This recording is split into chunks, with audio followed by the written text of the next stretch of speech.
저는 초등학교 4학년 때 엄마 친구분 따님의 손에 이끌려서 청주제일교회에서 처음 신앙생활을 했더랬습니다. 그렇게 많은 선생님들과 목사님들의 사랑과 기도로 건강하게 신앙생활하면서 잘 자라왔고요. 이제 작년이 돼서 다니던 직장을 그만두고 도중에 신학대학교에 편입을 하게 되었습니다. 그래서 편입한 지 반년 만에 담임 목사님이 교육전도사로 세워주시고 허락해 주셔서 교우분들이 지금까지 부목사로 이 자리에 설 수 있게 되었습니다. 하나님께 감사를 드리고 그리고 그동안 후원해 주시고 격려해 주시고 기도해 주신 우리 목사님과 우리 모든 성도님들께 이 자리를 빌어서 감사 인사 드리겠습니다. 네, 감사합니다. 오늘 저희들이 읽은 고린도 후서 말씀은 고린도 도시에 세워진 고린도 교회 교인들에게 사도 바울이 편지를 보낸 내용이 고린도 전후서의 말씀입니다. 그런데 여러분들 편지를 주로 지금은 쓰시지 않겠지만 쓰시게 되는 이유가 있으시지 않습니까? 사랑하는 여인에게 내 사랑의 감정을 달달한 모든 언어를 사용해서 고백하기 위해서도 그렇고 급하게 전할 이야기가 있거나 마음의 표현을 할 게 있으면 하고 싶은 이야기가 있으면 편지를 쓰게 되는 경우가 많은데요. 맞습니다. 사도 바울이 지금 고린도 교회 교인들에게 하고 싶은 얘기가 있었습니다. 이 고린도 교회는 말씀드렸다시피 고린도 도시에 세워진 교회입니다. 근데 이 사도 바울에 의해서 세워졌는데요. 쉽게 교회가 세워질 만한 그런 상황과 그런 도시의 분위기가 아니었습니다. 굉장히 돈이 많았고요. 그래서 그로 인해 생기는 유혹으로 인해서 죄된 모습들이 많았던 도시가 고린도 도시입니다. 근데 하나님의 뜻이 계셔서 거기에 교회가 세워졌죠. 그리고 사도 바울이 있지 않아도 어느 정도 이제 잘 성도들의 단합으로 함께함으로 이제 뜻을 이루어 갈 수 있을 것 같아서 사도 바울은 고린도 교회를 떠나서 다른 선교지로 떠나게 됩니다. 그런데 이게 웬일입니까? 이게 들려오는 소리가 좋은 소리가 나면 참 좋겠는데 안타까운 소식들을 듣게 됩니다. 제가 5살, 이제 올해 5살 됐는데요. 그 딸을 키우고 있어요. 근데 어린이집에서 뭘 하나 들고 옵니다. 그러면서 자랑스럽게 엄마, 나 이거 만들었어. 잘 만들었지? 하면서 활짝 자랑스럽게 얘기를 하는데 보면 우유곽에다가 매직으로 한번 그린 거 진짜 빨리 휴지통에 버려버리고 싶은 거 그걸 들고 와가지고 저한테 하는 말이 이거 버리면 안 돼. 이거 내가 정말 소중한 거야. 이렇게 얘기를 하거든요. 내가 만든 거는 다른 사람이 보기에는 100원, 1000원 주고 안 사고 싶지만 나한텐 굉장히 소중하잖아요. 하물며 하나님의 교회를 세운 사도 바울은 고린도 교회에 대한 마음이 어떻겠습니까?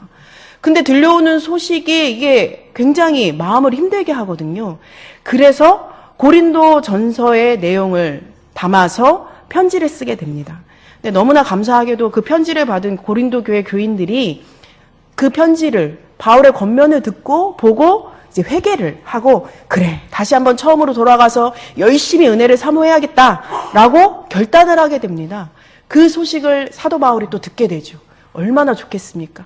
그 소식을 듣고 나서 이제는 고린도 교인들에게 격려와 위로의 내용을 담아서 편지를 쓰게 되는데 그게 바로 오늘 본문으로 삼은 고린도 후서 이 서신의 내용이 되겠습니다.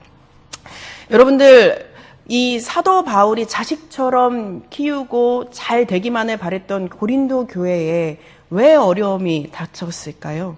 그리고 오늘 본문 6장 1절 말씀에 보면 사도 바울이 그 고린도 교인들에게 한 말이 의미심장한 내용이 있습니다. 뭐라고 하냐면 너희를 권하노니 하나님의 은혜를 헛되이 받지 말라. 하나님의 은혜를 헛되이 받지 말라는 거예요. 그럼 뭐예요? 지금까지 하나님의 은혜를 헛되이 받았다는 거예요. 그런데 여기서 우리가 좀 생각해 봐야 될 게 있습니다. 여기서 사도 바울이 말하는 하나님의 은혜는 뭐냐 이거예요. 하나님의 은혜는 지금 사도 바울이 헛되이 여기지 말라고 하는 그 은혜는 도대체 뭘까? 우리는 은혜라는 단어 굉장히 좋아하죠. 과연 어떤 어떤 사도 바울이 말하고자 하는 게 뭘까? 그 전절을 보시면 5장 21절 말씀을 보시면 그 은혜가 어떤 은혜인지를 표현해주고 있습니다. 뭐라고 표현하냐면 하나님이 죄를 알지도 못하신 이를 우리를 대신하여 죄로 삼으신 것은 뭐예요? 예수 그리스도를 통해서 우리에게 십자가 사랑을 보여주신 내용을 말하고 있습니다. 그러면서 하는 말이 우리가 지금 받은 은혜, 지금 헛되이 여기고 있는 은혜가 어떤 은혜냐면 아무 죄도 없으신 하나님의 아들 예수 그리스도가 우리를 위해 십자가에 달려 우리를 다시 한번 구원케 하신 그 은혜를 말하고 있는 겁니다. 그런데 더 중요한 게 있습니다. 그 뒷절에 보면 이 은혜가 구체적으로 뭘 말하고 있는지 아십니까? 이런 십자가의 사랑이 우리에게 왜 필요하고 그 사랑이 얼마나 큰지를 왜 그렇게 말하고 있는지를 아십니까? 후반절에 보시면 우리로 하여금 그 안에서 하나님의 의가 되게 하려 하심이라. 이런 십자가의 사랑과 구원은 왜 우리에게 있느냐 하면 우리로 하여금 하나님의 의가 되게 하려 하시기 때문이라는 겁니다. 하나님의 의 뭘까요? 하나님의 의, 대표적으로 상징되는 하나님의 의는 뭔가요? 바로 예수 그리스도를 지칭하는 거 아니겠습니까?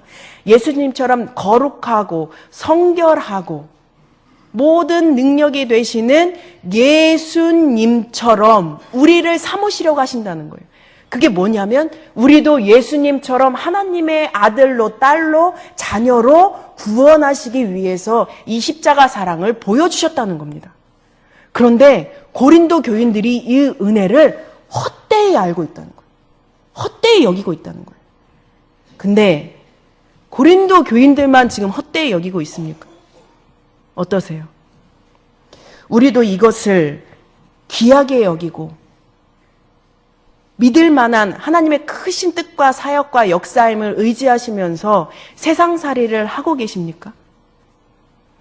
고린도 교인들이 이 은혜를 헛되이 알 수밖에 없었던 여러 가지 환경들도 있었습니다. 이때 고린도 교회의 배경을 좀 설명해 드리면 외적으로는 핍박과 탄압이 있었습니다. 어려움을 당했어요, 외적으로. 믿지 않는 사람들을 통해서 도시적인 분위기나 정치적인 분위기 속에서 고린도 교회의 교인들이 신앙을 지켜가기에는 어려운 현실들이 분명히 있었습니다. 그리고 또 사도 바울에게 가슴 아프게 들려왔던 소식, 그 소문 뭐였냐면 외적인 어려움도 있었어요. 파벌이 나눠졌어요. 그리고 하나님의 그 모든 말씀 앞에 신학적인 분란이나 문제들이 컸습니다. 그리고 교회 안에서 음행이나 사람들이, 교인들이 보여야 하지 말아야 할 부도덕한 모습들까지도 있었습니다. 그리고 또 중요한 것이 있었습니다. 이런 하나님을 믿는 우리들에게 이런 어려움과 아픔 환경 너무나 고달팠겠죠.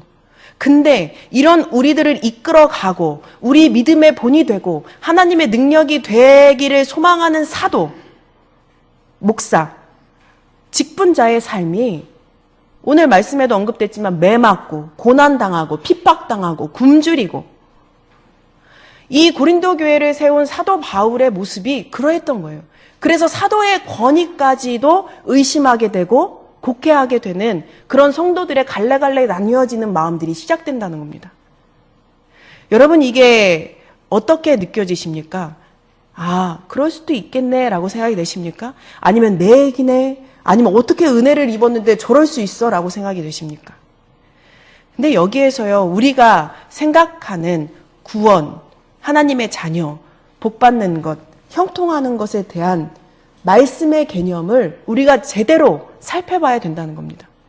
여러분 2절 말씀에 보면 구원의 때를 너희에게 주었고 기도를 들어주었고 은혜를 너희에게 주고 구절마다 우리가 너무나 은혜되고 사모하는 말씀만 주세요. 우리를 구원해 주신다고 하고 너희가 기도하는 그 기도를 들어서 내가 은혜를 베풀었다고 합니다. 어떠세요? 너무나 감사하고 듣기 좋으시죠? 그런데 말씀 안에서 구원받은 자의 모습이 우리가 생각하는 것처럼 잘 되고 기도한 대로 되고 남보다 많이 올라서고 많은 것을 누리고 내 자식들이 다른 사람들보다 더 잘 되고 이게 형통이고 복이고 이게 은혜냐는 겁니다. 고린도 교인들도 그런 생각을 하지 않았겠습니까? 이렇게 어려운 시대 속에서 예수님을 믿으면 우리도 병고침의 은사가 있고 기적이 일어나는 일들이 있고 항아리마다 쌀이 넘쳐나고 오병이의 기적이 내 삶 가운데 끊임없이 일어나고 이런 것들을 좀 기대하면서 믿음의 삶을 이어가지 않았겠습니까? 그리고 우리도 이 자리에 앉아있는 우리도 이 주일날 바람이 불던 비가 오던 날이 흐리던 예배의 자리를 지키며 이 자리에 예배드리고 있는 우리의 모습도 어쩜 이런 은혜, 이런 구원, 이런 복을 누리기를 소망하면서 나오고 있지는 않습니까? 그런데 아주 기가 막힌 말이 그 뒤에 나옵니다. 이런 하나님의 은혜, 이런 구원을 받은 너희들은 3절 말씀에 보면 뭐라고 나오냐면 우리가 이 직분이 비방을 받지 않게 하려고 무엇에든지 아무에게도 거리끼지 않게 하고 오직 모든 일에 하나님의 일꾼으로 자천하여 많이 견디는 것과 환난과 궁핍과 고난과 매맞음과 갇힘과 난동과 수고로움과 자지 못함과 먹지 못한 가운데에서도 뭘 얘기하고 있습니까? 너희들이 구원받아서 이 직분을 지켜가기 위한 하나님의 자녀로 예수 그리스도처럼 하나님의 크신 뜻과 아들로서의 삶을 살아가고 그 자리를 지키기 위해서는 아무에게도 어디서든지 언제든지 이런 고난, 어려움, 아픔, 힘듦 그것을 겪게 된다는 거예요. 여러분 어떻게 은혜가 되십니까? 아, 이것이 은혜구나. 아, 이게 구원이구나. 이러면서 할렐루야 외쳐지십니까? 더 그 뒤에 보십시오. 6절 말씀에 보면 이 정도까지만 돼도 정말로 분하고 억울하고 참을 수 없고 짜증나고 힘든 시간인데 6절 말씀에 보면 깨끗함과 지식과 오래 참음과 자비함과 성령의 감화와 거짓이 없는 사랑과 진리의 말씀과 하나님의 능력으로 의의 무기를 좌우에 가지고 영광과 욕됨으로 그러했으며 악한 이름과 아름다운 이름으로 그러했느니라. 사랑하래요. 자비로운 마음을 가지래요. 참으랍니다. 이것이 구원받은 자의 삶이에요. 이것이 하나님의 은혜라는 겁니다. 여러분, 이 말씀에 대해서 여러분은 어떻게 생각이 되십니까? 내가 신앙생활하면서 내 자식이 어려움을 겪는답니다. 내가 교회에 나와서 직분자로 섬김을 하면 우리 가정에 분란이 일어난다는 거예요. 생각지도 못했던, 내가 예수님을 알지 못했으면 겪지 않았을 고난과 어려움이 우리 앞에 놓여 있는 게 구원받은 자의 삶이고 그게 하나님의 구원의 은혜라는 거예요.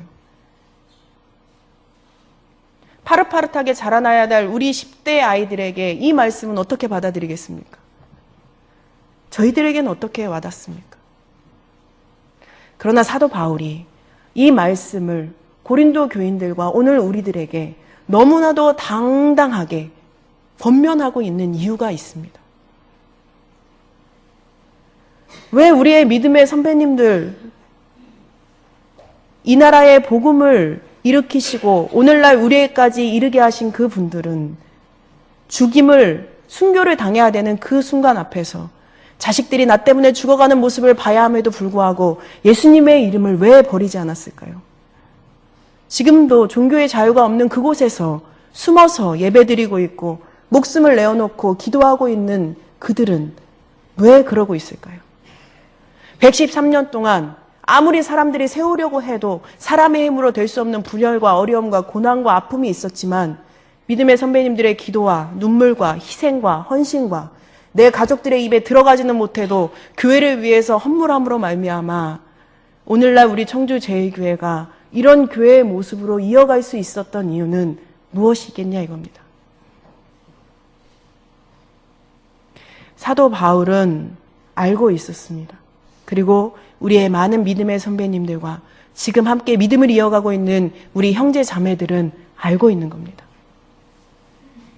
바로 이 고난, 우리가 이 땅 위에 살아가면서 신앙인으로 겪게 되는 이 고난의 이름과 비교할 수 없는 하나님의 때에 큰 영광의 은혜가 우리에게 허락되고 약속됐음을 믿음으로 믿고 행했던 겁니다. 여러분, 십자가의 사랑에 대해서도 매 주일 찬양대 대원으로 나오는 우리의 모습도 교사로 헌신하거나 장로님과 직분받은 자로서 헌신하는 우리의 모습을 세상 사람들은 이해합니까? 어쩌다 한번 빠져도 되지. 뭐 이렇게 목숨 걸고 신앙생활해. 취미 삼아서 해. 동아리 삼아서 해. 왜? 너희들도 기도해도 여전히 힘들고 신앙생활 해도 여전히 자식들 아픔이 있고 어려움이 있는데 뭘 그렇게 목을 매며 신앙생활 하냐고. 예수 그리스도의 십자가가 무슨 그렇게 능력 있고 위력이 있냐고 우리에게 세상 사람들은, 믿지 않는 사람들은 이야기하잖아요. 그런데 우리는 그 사랑의 감동 감화를 받아서 이 자리에 나왔습니다. 그 사람에게 힘든, 세상 사람들에게 힘들고 어려운 그것이 우리들에게는 믿어지게 되고 당연한 것이 되고 사모하는 것으로 됐습니다. 그러면 이것을 넘어서서 이제는 말씀 앞에 구원된 자로서의 삶이 뭐라고 하시는지 귀 기울이고 그것에 대해서 내가 지금 무엇을 누리든 어떠한 삶의 자리에 있든 장차 주님의 때에 주실 그것을 바라보면서 우리는 지금 왜 참아내지 못하고 더 크고 깊은 것을 사모하지 못하고 있느냐 이겁니다. 믿음의 길로 어렵게 들어오셨으면서 이 믿음이 사람들로 인해서 내 마음에 와닿지 않는 것 때문에 하나님의 말씀의 능력이 내 것이 되지 못한다면 그것처럼 억울한 것이 어디 있겠냐 이거예요. 여러분, 쉽게 좀 표현을 해보겠습니다. 어느 한 집안의 가장 아버지가 보증을 잘못 써가지고 집이 쫄딱 망했습니다. 이게 하루하루 살아가는 게 빚이 늘어나는 일이에요. 어떻게 이걸 해결할 방법이 없습니다.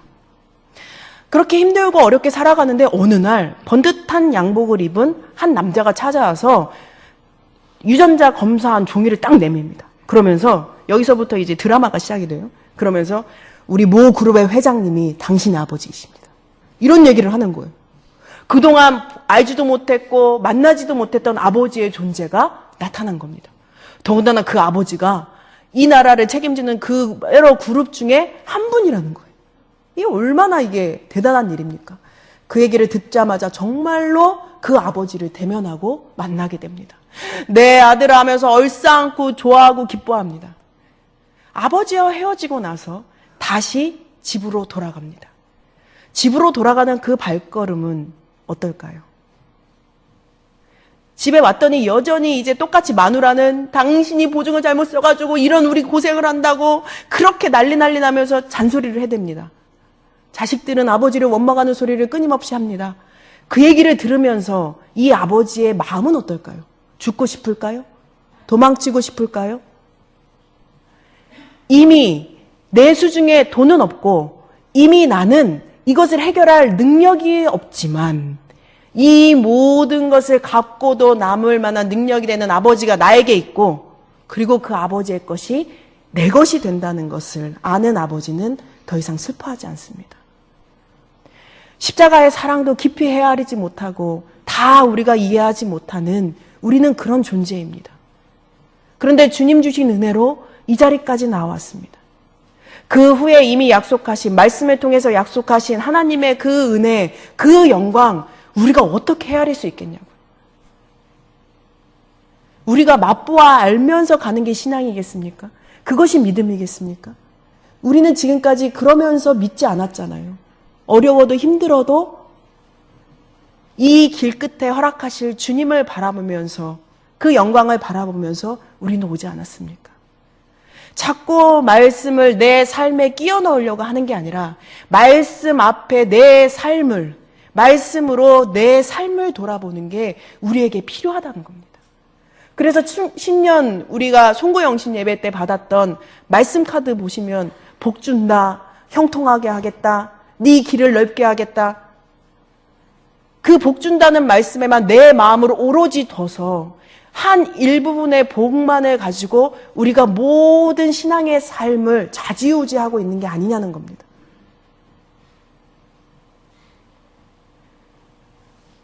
오늘 이 시간 간절히 소망하기는 하나님의 은혜, 구원받은 우리들은 더 이상 이 은혜를 헛되이 알지 않기를 간절히 소망합니다.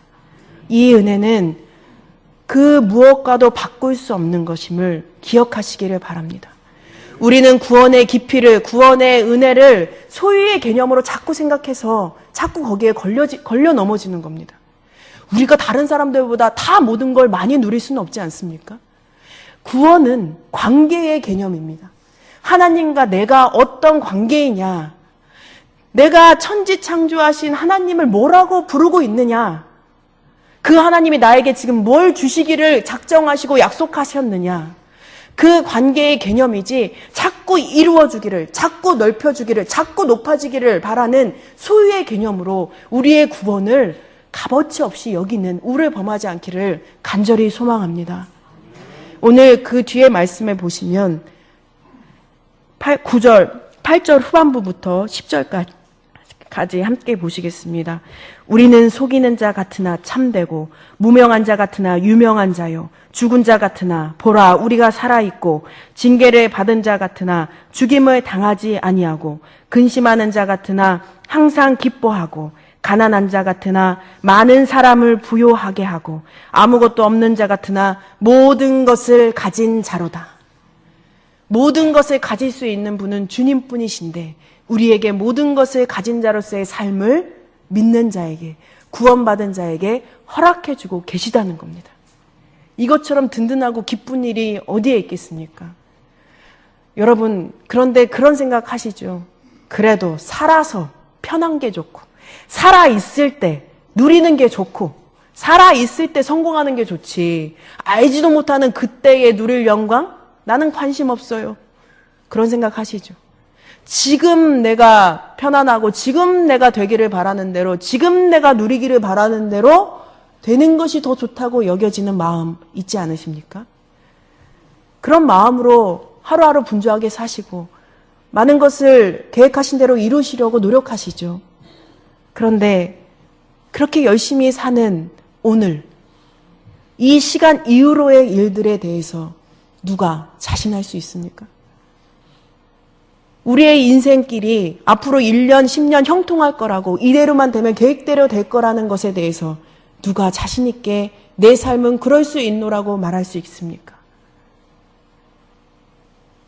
하물며 죽음 넘어 우리가 알 수 없는 그 영적인 모든 생애에 대해서도 우리가 어떻게 판단할 수 있고 어떻게 예측해 볼 수 있겠냐 이겁니다.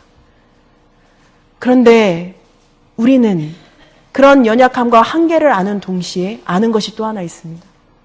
생과 사를 주관하는 힘이 있음을, 천지가 창조된 그 시작이 있음을, 그리고 그 모든 것의 시작과 이루시는 분이 우리 하나님이심을 우리는 믿고 알고 고백하고 사모하고 있습니다. 그러면 더 생각할 게 뭐가 있겠습니까? 이런 하나님의 뜻에 맞추어서 우리가 살아가 드리는 것이, 말씀대로 애쓰며 이것이 고난이고 이것이 핍박이고 이게 굶주림이고 이게 아픔이더라도 그 말씀대로 살아가야 할 이유를 우리는 분명히 바라볼 수 있지 않겠느냐 이겁니다. 내가 지금 이제 하늘나라에 부름받을 나이가 되니 더 절실하다? 나는 아직 창창하니 아직 모르겠네? 그걸 누가 장담할 수 있습니까? 이제 그 하나님과 우리가 더불어 가는 그 길에 마음과 뜻과 정성을 다했으면 좋겠습니다. 어떻게 그분과 같이 갈 수 있을까요? 어떻게 하나님과 함께 그 뜻을 이루며 갈 수 있을까요? 우리가 어떻게 하면 될까요? 지금처럼 하면 될까요? 2절 말씀에 보면 우리가 어떻게 해야 되는지 말씀해 주고 있습니다. 함께 보시겠습니다. 이르시되 내가 은혜 베풀 때에 너에게 듣고 구원의 날에 너를 도왔다 하셨으니 보라 지금은 은혜 받을 만한 때요 보라 지금은 구원의 날이로다. 이사야 선지자가 그 수많은 시간 전에 49장 8절에 이 이야기를 이스라엘 백성들에게 전하고 있습니다. 그리고 고린도 교회 교인들에게 사도 바울이 전하고 있습니다. 그리고 오늘 우리에게 주님께서 말씀하고 계십니다. 보라, 하나님의 구원의 때는 때가 있다. 그 때가 있다. 근데 그 때를 우리가 알 수 있느냐? 아니죠. 하나님만이 알 수 있죠. 근데 뭐라고 하냐면 그 때를 알 수 없는 우리들이 해야 할 자세가 있습니다. 보라, 지금이. 보라, 지금이. 지금입니다. 지금 이 은혜를 더 사모하고 지금 이 은혜 안에 더욱더 간절해지고 지금도 이 은혜 안에서 우리의 섬김과 열심을 다해야 된다는 것이 지금이 하나님의 은혜의 때이고 구원의 때라는 겁니다. 제가 이 때의 시간에 대한 것에 대해서 큰 깨달음을 얻는 사건이 있었습니다. 제가 결혼을 해서 시댁이 부산입니다. 지금은 울산으로 이사를 가셨지만 우리 청주 사람들이 생각할 때 부산은 얼마나 볼 게 많고 먹을 게 많고 관광지 아닙니까?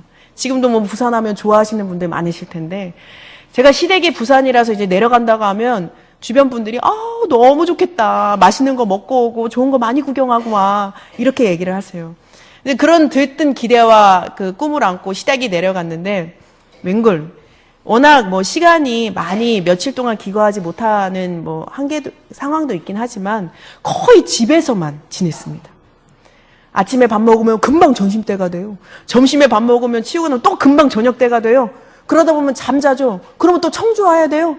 그러다 보니 집에서만 거의 있게 되더라는 거죠. 그래서 제가 그냥 집에만 있었습니다라고 물어보시는 분들께 대답을 하면 아우 거기까지 가서 집에만 있었어? 이런 얘기들을 이제 하시거든요. 그래서 그런 얘기들을 자꾸 듣다 보니까 이거 좀 아닌 것 같아. 나도 좀 부산 바람 좀 쐬보고 그 유명한 그 해운대 한 번이라도 갔다 와야 되지 않겠어? 라는 생각이 드는 겁니다. 그래서 어느 날 부산에 내려갔는데 좀 생각지도 않게 한 3일 정도 기거할 수 있게 됐어요. 그래서 제가 그 남편 된 설정수 목사에게 이렇게 부탁을 했죠. 우리 하루 일찍 내려간다고 거짓말하고 다른 데 숙소 잡아서 거기에서 잠자고 부산 한 바퀴 돌고 가면 안 돼요? 라고 얘기를 했어요. 그런데 아시죠? 삼형제 중에 장남은 말 그대로 효자 아닙니까? 근데 웬일인걸 제 말을 따라주는 거예요. 그래, 그럼 요번에는 그렇게 하지 뭐. 이래가지고 부모님들께 미리 말씀을 드리고 거짓말을 하고 이제 하루 일찍 이제 집을 나왔습니다. 그러고서 이제 숙소를 잡고 전화를 드렸죠. 어머니, 청주 잘 도착했어요. 이렇게 전화를 드리고 나서 이제 다 됐다 하고 이제 신나게 놀자 이랬는데 생각만큼 그렇게 재밌지는 않았어요. 그렇게 해서 이제 집으로 돌아왔습니다. 그런데 그리고 나서 그 달 제가 중고등부를 맡고 있는데 겨울 수련의 첫날이 되어서 이제 막 짐을 꾸려가지고 수련의 장소로 향하는데 전화가 왔습니다. 아버님이 쓰러지셨다는 거예요. 근데 그때는 이제 설정수 목사님이 모든 장비를 정리를 해줘야 돼서 그 전화를 받고도 바로 올라갈 수가 없었습니다. 이걸 다 마무리 져놓고 내가 먼저 올라갈게 라고 하고 장비를 정리하고 있는 중에 전화가 왔어요. 돌아가셨다고. 그래서 이제 아버님을 3일장을 치러드리고 이제 저희가 집으로 오게 됐는데 그때 설 목사님이 저한테 했던 얘기가 아직도 귀에 쟁쟁합니다. 마지막이었거든요. 시아버님이 계셨을 때에 저희가 만날 수 있는 그 시간은 제가 그렇게 거짓말했던 그때가 마지막이었거든요. 그거에 대한 죄송스러운 마음이 후회가 물밀듯이 밀려오면서 더군다나 아버님 돌아가시는 것을 눈앞에 보지 못한 죄인된 자식의 심정이 더 가슴이 아팠던 겁니다. 그러면서 눈물을 흘리는 모습을 보면서 참 제가 너무 큰 뒤늦은 후회를 하고 회개를 했더랬습니다. 항상 같이 있을 줄 알았고 오래 계실 줄 알았고 제가 2004년부터 교육전도사를 했는데 그때 교회 사무실에 같이 계셨던 식구분들만 생각해도 때가 있구나라는 생각을 하게 됩니다. 한현석 권사님, 김태수 권사님, 정금옥 권사님, 김길중 목사님, 엄혜정 전도사님, 윤지연 목사님, 송호만 목사님, 정지윤 전도사님. 그 외에도 여러 함께 하셨던 분들이 계시는데 이 자리에 계시지 않는 개인적인 사정으로 하나님의 때가 되어서 그런 분들이 계십니다. 지금 우리 함께 할 수 있을 때 하나님의 은혜를 더 많이 누렸으면 좋겠습니다. 저도 이제 전도사를 거쳐서 부목사가 되고 또 이렇게 목사님을 대신해서 이런 귀한 자리에 설 수 있게 돼 보니 참 저도 교회에 너무 오래 있었다라는 생각을 다시 한번 하게 됩니다. 그러면서 그러면 이제 이별도 빨라지는 거구나라는 생각을 또 하게 되죠. 이렇게 말씀드렸는데 또 오래 있으면 또 민망하겠지만 우리는 하나님의 그때는 아무도 모르잖아요. 자신할 수가 없잖아요. 우리 함께 할 수 있을 때에, 그리고 하나님이 그 은혜 주시고자 하셔서 안달나시는 이때에 온전한 구원을, 내가 누리고자 하는 것, 내가 얻고자 하는 것, 내가 소유하고자 하는 것에 자꾸 마음을 뺏기셔서 귀한 것을 잃어버리는 우를 범하지 않으시는 우리 모든 성도님들이 되시기를 간절히 소망합니다. 이 시간에 준비한 영상이 하나 있는데요. 2박 3일간 저희 중고등부에서 수련회를 하고 나서 그 주에 아이들의 소감을 듣는 시간을 가졌습니다. 요즘 아이들 아시죠? 얘기하기 싫어합니다. 처음에는 아무도 안 나와서 얘기하려고 하다가 한 명이 나와서 얘기를 하고 분위기가 눈물을 흘리면서 얘기하니 이게 분위기가 다 잡혀가지고 이제는 너도 나도 할 것 없이 얘기를 하고 싶다고 해서 2시간 정도 얘기를 나눴는데 그 중에 하나의 이야기를 함께 들어봤으면 좋겠습니다.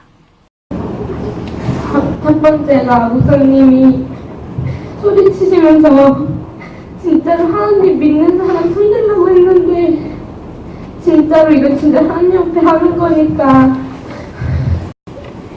아는 사람은 억지로 손들지 말라고 솔직하게 하자 그래서 저는 하나님 믿으니까 계신다는 것도 알고 저희가 하나님 지금까지 말했으니까 손을 들었어요. 전 진짜 하나님 믿는다고 생각했는데 나중에 그다음 두 번째 와닿았던 말이 알고 있는 것을 행하지 않으면은 그건 죄라는 말을 듣고서 제가 그전 작년에나 그쯤에는 성경도 하루에 세 장씩 보고 있고 그랬는데 말씀하신 하나님을 요즘에 너무 소홀히 하고 안 했던 것 같아서 이게 진짜 행하지 않으니까 죄라는 생각이 많이 들었고 앞으로 진짜 최선을 다해서 하나님 믿는 일 열심히 할 생각이 들었어요. 그리고 항상 수련이 올 때마다 드는 생각이 있는데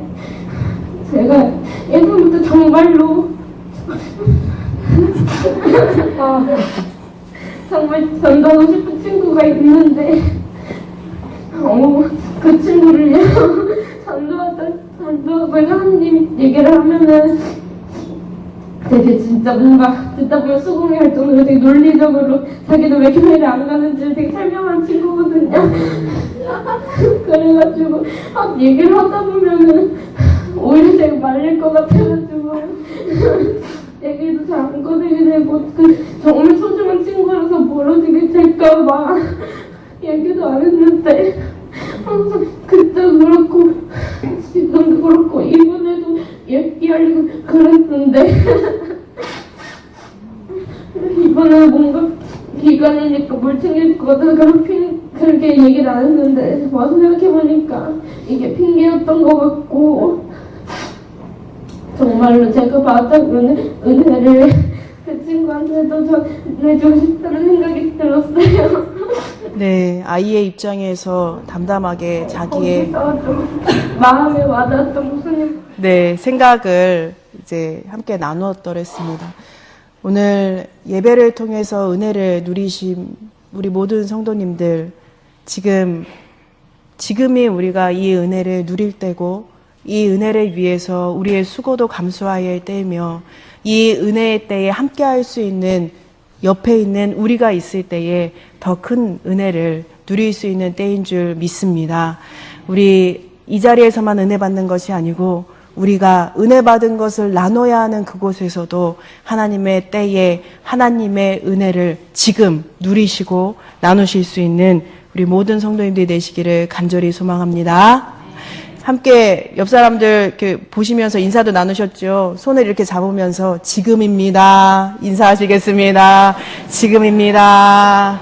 네, 지금 은혜 나누고 하나님의 은혜도 지금 누려야 하고 하나님의 교회도 지금 섬겨야 하고 하나님의 자녀도 지금 사랑해야 합니다.